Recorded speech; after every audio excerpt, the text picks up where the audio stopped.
Hello there, welcome to part 2 of the Sierra chart crash course. Long awaited. I'm sorry to have kept the whole comment section in the previous YouTube video waiting.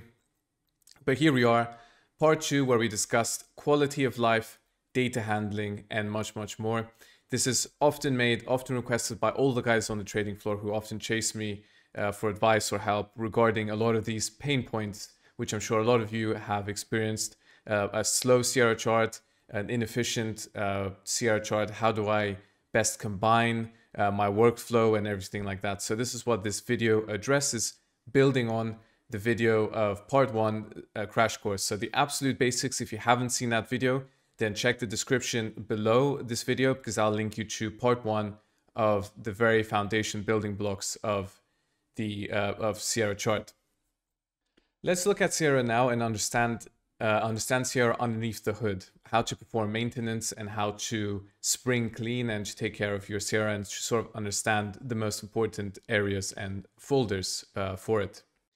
So if you go to global settings at the top here, and then you go to general settings, you should be able to find this field here, data files folder, where you can see where the data folder, the main folder we're going to be looking at, where that is stored on your computer. Okay, so for most people, when you install it, likely on your C drive, it will be on your C drive or where you installed it. Your Sierra chart, it'll just be called Sierra chart. I've called it a bit differently here, but it should be under that name. And then that's the data folder. So that is the path where a lot of these files are saved. So now if I go to this exact path on the computer I'm using, I can do the same. We saw that it was under C drive, under Sierra YouTube. And then this is what everyone should usually be able to see. All these folders, most of the time, you won't have to deal with any of them, except for this very folder here, the data folder. And this is where I'm going to spend a bit of time talking about a few things. So once we go into the data folder, you can see that we have quite a long list, a huge list of different files. But not to worry, because it's exactly the thing we're talking about. So first of all, Sierra has daily and intraday data split into two. These files here, DLY, as the name suggests, is your daily file, your daily data for a specific market per contract. So you can see here I have, the crude oil daily for that contract, for another contract, for another contract, and so on. If I would scroll down, you can filter these files by clicking here at the type. So you can filter them effectively by file type. If I scroll down, I can keep going and I will find eventually these files here, SCID. Now this is your intraday data. This is the data which has tick by tick data. And as you can see, judging by the size, it is much, much bigger than anything else within this file. As you can see here with the S&P SCID file, it has substantially much more size. It takes up much more size than anything else. So this is the daily, this is the intraday data, which is separately handled in Sierra. And lastly, if I scroll down, you'll be able to see something called Study Collect. The Study Collect is my own personal saved template of various different studies. And if you go back to Sierra chart crash course video 1, you will be able to see how you can make your own study collections. And this is a great way for you to import and export various study collections by other Sierra users. So if someone gives you their study collection, you can go to this folder here at data and just quite literally paste it in here. And that's all you do. You should be able to open it up in Sierra. Now, one other significant file you'll be able to find in your data folder is obviously Chartbooks. Now, you may not have seen any Chartbooks in here because my preferred method of actually dealing with Chartbooks is using something called Chartbook groups. So if I click here on Chartbook groups, you can see that I have folders for different setups, but I usually use this one here, SC Markets. So if I click on this, these where all my Chartbooks are. And of course, they're called CHT files, Chartbook files. So again, if I want to share my Bund Chartbook file, I can copy this, send it to someone, and then they can put it either in their Chartbook groups or they can put it directly in their data here. So for example, let's say I want to import this file, I can just copy it. I can put it into my data file, into data. I'll put it here. It's now pasted. And what this means is that if I now go to File, Open Chartbook, you can see that file, the bund chartbook I just put in has come up here. But the reason I don't use this method is because much of the time when I come up to my desk, I have a preset, I have all my preset markets, and I was sick and tired of constantly having to just click. It is obviously, it takes only a few seconds, but I just didn't want to click and look through all my, huge amount of files. So what I did then is I created a chartbook group, and if I click on this, you can see how it has found those two files I showed you previously. And what happens if I click on those two files, what will happen is if I double click, imagine if this Sierra is blank, it will reopen all of these files together. So what Sierra is now doing, it is closing down. The chart has reopened the chart books I have just clicked on, and you can see all my chart books have appeared here right at the top, the way I organized them by the markets that interest me. And so what happens is if I want to make a chartbook group, I can come in here, I can give it a new name.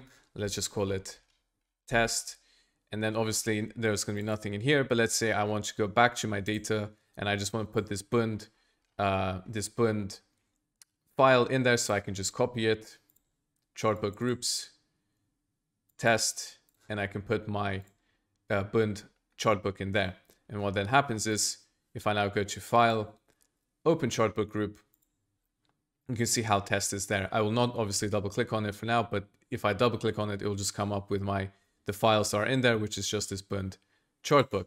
Okay, so one other thing that most people usually notice is that after you use Sierra for quite a long time, the file actually gets very large. So if I now just right click on my Sierra folder, I go to properties, I can already see, that it is of a certain size.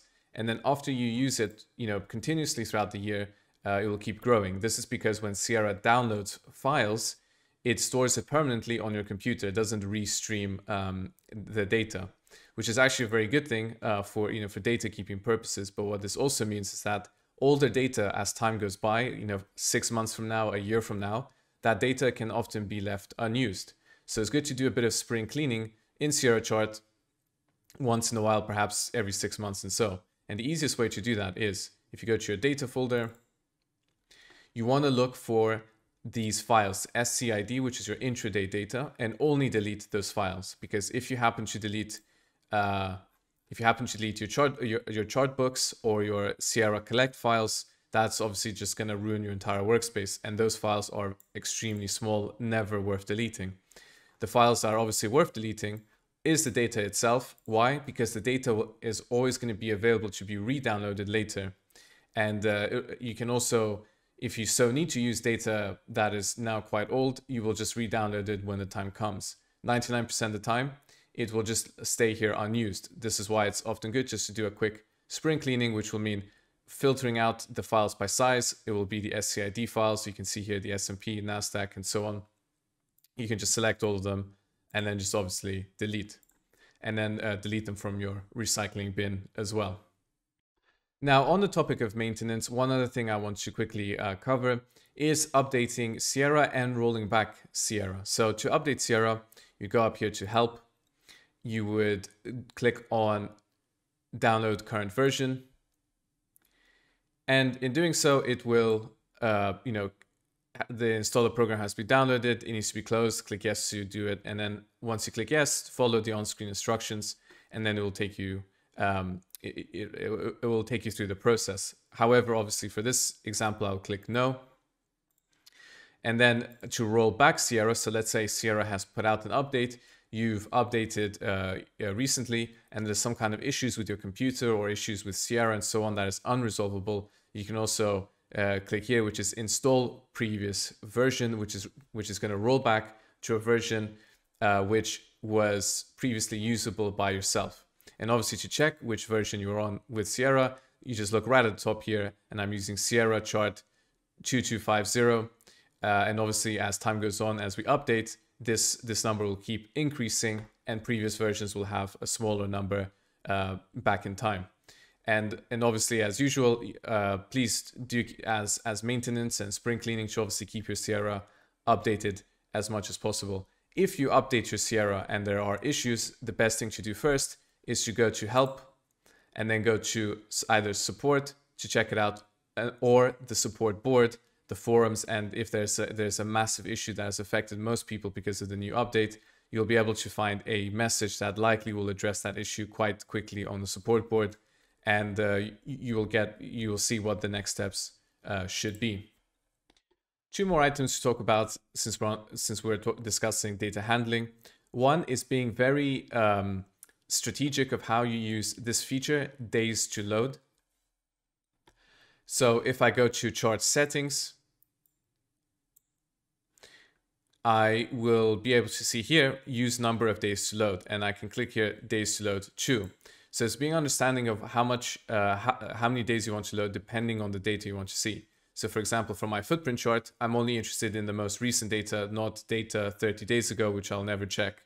And so on the footprint chart, it is a complete waste to have this on like 90 days, for example, because every time you load the chart, it will just add more system requirements to get you set up. So you want to be very sleek and efficient of how you set up. And therefore, for my footprints, I can just keep, for example, 2 days. And on the rare occasion I do need to check back, I can just change this manually. Of course, for a longer term view, like a 60-minute chart or something where I need to scroll back, a decent amount, I can click on my chart, go to chart settings, and you can see here how I've put 60 days, and obviously I can increase or decrease that, but 60 is probably a good middle ground for now. One last thing I would like to mention about Sierra lagging or Sierra being slow on your computer.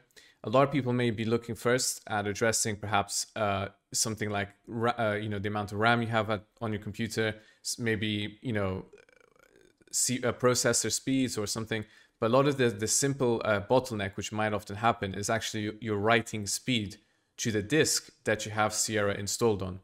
So for example, most computers a lot of the time will have your main drive, C drive as an SSD, and your storage as an HDD, a hard drive. So SSD is obviously much faster with read-write speed. So when you install Sierra, this is actually quite an important consideration, where if you have the space, you would actually want to keep it on your SSD, because in that way, the load times to pull your data and to load up Sierra and use Sierra is much faster.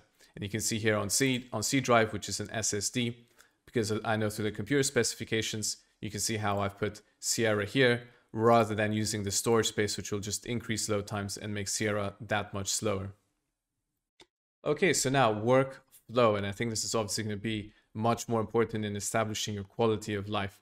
But before we do that, guys, we received a lot of demand for the footprint and market profile videos in this series via email and more, and we think it'll be much better suited now if we do that part as a workshop as opposed to just a standard YouTube video. So to get access to that workshop, follow the link down below, elitetraderworkshop.com, and once the workshop is ready to be released, then you will be notified accordingly once you have signed up through that link. So one big thing that's going to help your workflow is the concept of chart linking. So to set up chart linking and to understand what it is, it's actually easiest just to look at the settings. So if I click on one of these charts I wish to link, and I go to chart settings, and then I go to advanced settings or advanced settings 2, what you will be able to find is this column here where you can see chart linking and link number 1. And if I click on this, there's many links that can be made. What this means is that these settings here will be the rules that apply to any chart that is applied to link number 1. So if I link this chart to number 1, and then I say, for example, I want this symbol to be linked, and I click apply, this will be self-evident just now. So if I click on this chart on the left, I click on chart settings, advanced settings 2, I also click on symbol, and I do chart link number 1 and hit apply. What this will mean is that now if I change the symbol, chart settings, And if I change the symbol, let's say I want to go from the Bund to the Buxel. So if I change this to FGBX and I hit apply, you can see that automatically by changing the chart on the right, the chart on the left has automatically changed itself without me requiring any input. So you can see how this is very powerful if you have multiple charts and you want to switch through different markets very quickly, you can do so if you have very limited screen space. Now, again, if I go back to chart settings and I go to advanced settings too, you can see that is just one example of the symbol. I can click on bar period as well. And again, if I go back to the chart on the left, I click on bar period.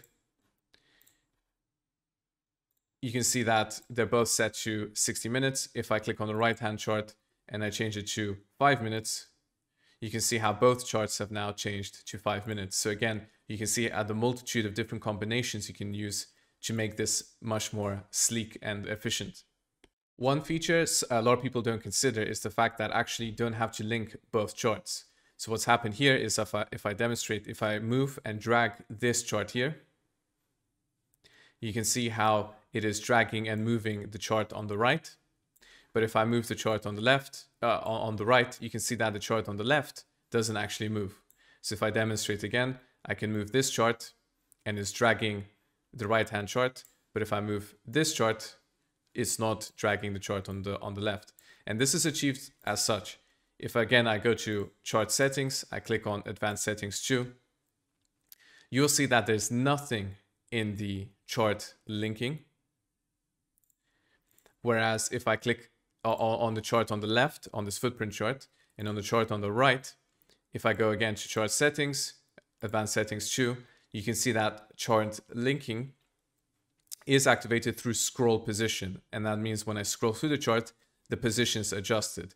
So what that means is Sierra operates through like a parent-child relationship when establishing these kind of rules. So a good way to think about it is that I've made the chart on the right as the child and the chart on the left as the parent, which means that if I move the parent chart, it will send the rules, it will enact change in the other child windows.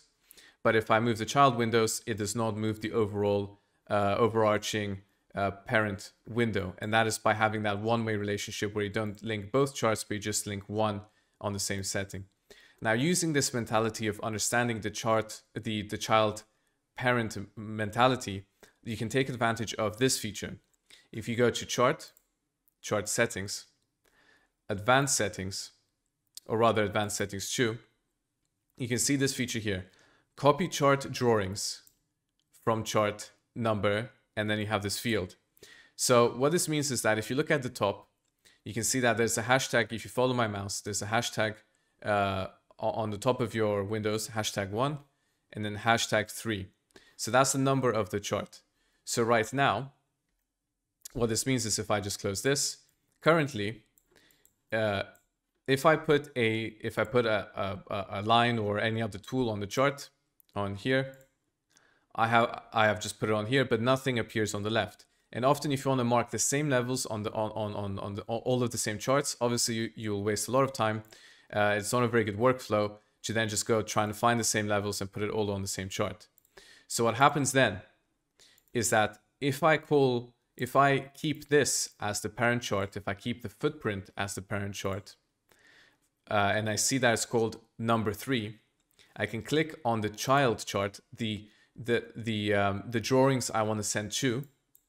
I click on chart settings, and I go to advanced settings 2, and then I change this here and I put in 3, which means it will now draw any drawings I have on chart 3 and put them on chart 1. So I hit apply and I click OK.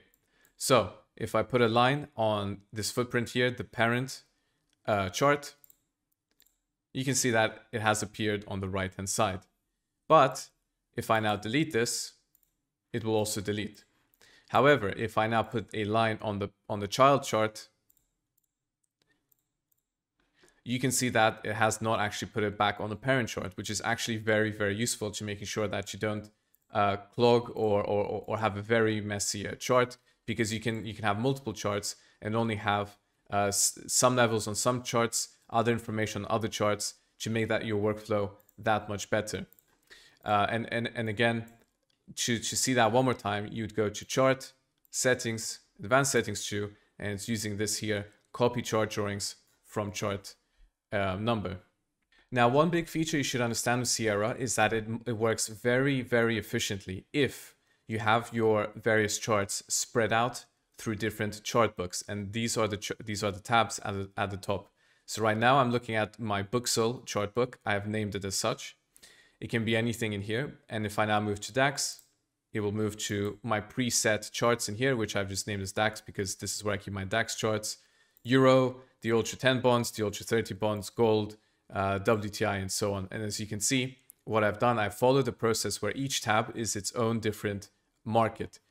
What most people do, and this is what I've seen a lot of people who still use Sierra for quite a long time, is that they have just one chart book, and then in that chart book they have a million different charts of a million different markets. That not only makes Sierra very slow, it's just inefficient to look at through all your different markets visually. Sierra becomes much more efficient through the way it processes information on your computer to make sure that you have it split. You can have many chart books, but as long as you're just showing one of these chart books, it makes the processing of that much more efficient. People who have a very laggy and a very slow Sierra chart are the type of people who have like many screens. They have one chart book, and then they have, a multitude of charts that just sit there, and then the person has to then dig through the tabs at the bottom to just try and find the all the charts, which is also very inefficient. So my recommendation is that you keep chart books per market, and that'll make your Sierra much faster, and it'll be much easier for you to also find them as well. By taking advantage of the chart books at the top, you can also see that there's more tabs at the bottom, and these are the tabs of just the charts inside this chart book. And as you can see, both charts are currently called Cache MP, and that is incorrect. Let's say I want to keep this chart, I want to know it as footprint. I can go down here, I can right click, and I can click on rename, and I can then click and choose it and give it any name. So obviously in this case, I'll call it footprint. You can see that it's changed down here, but it's also called the chart up here, footprint. And again, I can change this chart on the right called Cache MP. I can rename it, and I can go on and give it a title, for example, like main. Now, if you have multiple monitors, a lot of people, sometimes people have this tendency of, instead of having one window per monitor, they will sort of shrink their Sierra chart video and then stretch their Sierra chart all throughout all of their monitors. Obviously, you can't see this because I'm showing you one monitor, but they stretch all their Sierra so they can have one big chart book, and again keep everything in the same chart book. But this is an unnecessary mistake, and again it will make your Sierra lag much more, when it's very unfortunate, because Sierra can be extremely efficient and very resource light, which is one of its many advantages and a good sign of engineering and quality. So one of the best ways to avoid that is by having these unnecessary inefficiencies, is the fact that you keep, for example, a chart book for the market, and then you can detach and attach windows. Again, the exact intricacies of how you can do that, I explained in part 1. You can find that in the timestamps. But again, just to demonstrate, you click on the chart you wish to detach, you go on window, and then you go on detach, attach window. What this means is that it makes this chart free floating, as you can see, and I can drag this chart off the window, and I can put it on my various different monitors. And in doing so, again, I can move it around, and I can also click on window, and I do this thing. You can do this thing where you can do window always visible, which means is that if I now move across chart books, the window is visible. However, of course, we have not done the most important step, which is window always on top. But you won't have to do this if you have it on different windows. But what this means is now if I move across chart books, you can see how the market never changes. It's still the Booksol regardless of what I'm looking at. And this gives you great optionality in setting up your workspace to be that much more customizable. So I can move this across and then have it on my other monitors, and it will always stay there in place regardless of where I move my my charts and my chart books. So, and for an example, I can show you my desk setup here in the Axia office. using Sierra chart, you can see how I have my main chart, my main Sierra window here. And then I've also detached the windows and spread them across my various monitors, where the main organizing Chartbook area is here. And then I can keep various different windows. And when I change Chartbooks, I can keep the exact same, the charts, the symbols, the windows in one place, where I can shift between data, between different markets around here. And that is one of the many use cases of having this flexibility by attaching and detaching windows and using different Chartbook tabs, as opposed to just stretching your Sierra needlessly across all screens and then having a very slow and laggy Sierra depending on your settings. And finally, guys, with the big area you'll all find very, very useful. For example, customizing things permanently in your Sierra chart is by going here to the global settings. You should really have a big deep dive into this because there's a lot of useful functionality. So if I go on global settings and I go on general settings, you can see that there's a bit of an interesting assortment of these little fine tuning, which will again increase the quality of your life of using Sierra depending on your requirements. But one thing which will obviously be of big use is that if I close this, I can go to global settings and I can do things like customize the chart header. I can customize the trade DOM or DOM, chart shortcuts, and chart trade menus. So for example, when I move around my charts, if I right click, you can see that I get this whole assortment of different menus. So if I click, for example, not on the TPO profile chart, but I just click on the normal one, I can right click and you can see how I have a quick menu to select different things. So if I want to put on a level, I can choose horizontal line. I can click there. If I want another horizontal line, I can click there, and then I can right click and go back to hand, which will then allow me to move freely across the chart. And to customize this menu, for example, you go into global settings and then you go to chart shortcut menu.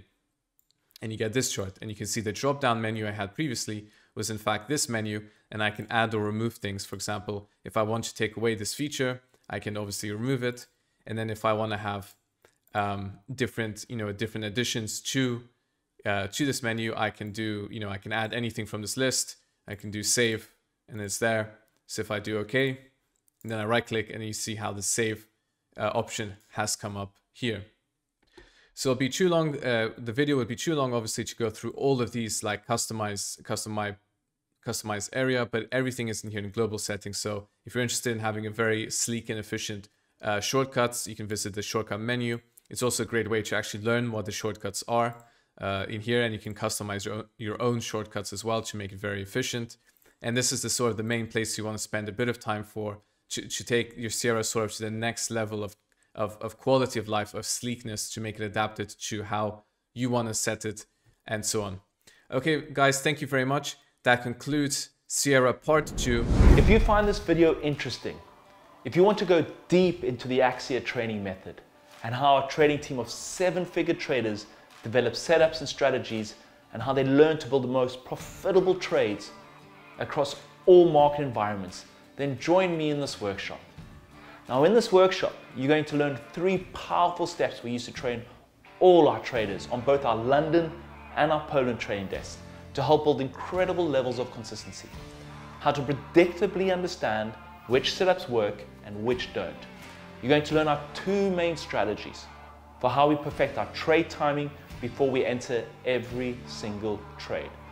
You're going to learn the VEL concept, which is our one and only technique we use to leverage our largest trades. You'll also learn how to avoid trading setups that don't work, how to avoid those large losses, and our main method we use to identify them that saves our traders significant amounts of capital. Finally, you will learn how our traders use the power of network learning to find market patterns quicker than ever before, so you shortcut that learning curve. In the workshop, we want to program your awareness of elite performance, to program your ability to choose the right setups, and program your ability to be a consistent trader. So the trades that you execute become more simple and clearer. And I can tell you this, you'll never see the markets the same again. You'll never look at the markets with a narrow view of getting lost in all the noise and confusion. You'll take your first step towards a deep edge market awareness. I cannot wait for you to join me in this workshop. And I think you're in for a massive paradigm shift in your understanding of how to develop as a trader. So join me by clicking on the top right-hand corner of the screen and sign up for this powerful training workshop, or visit elitetraderworkshop.com.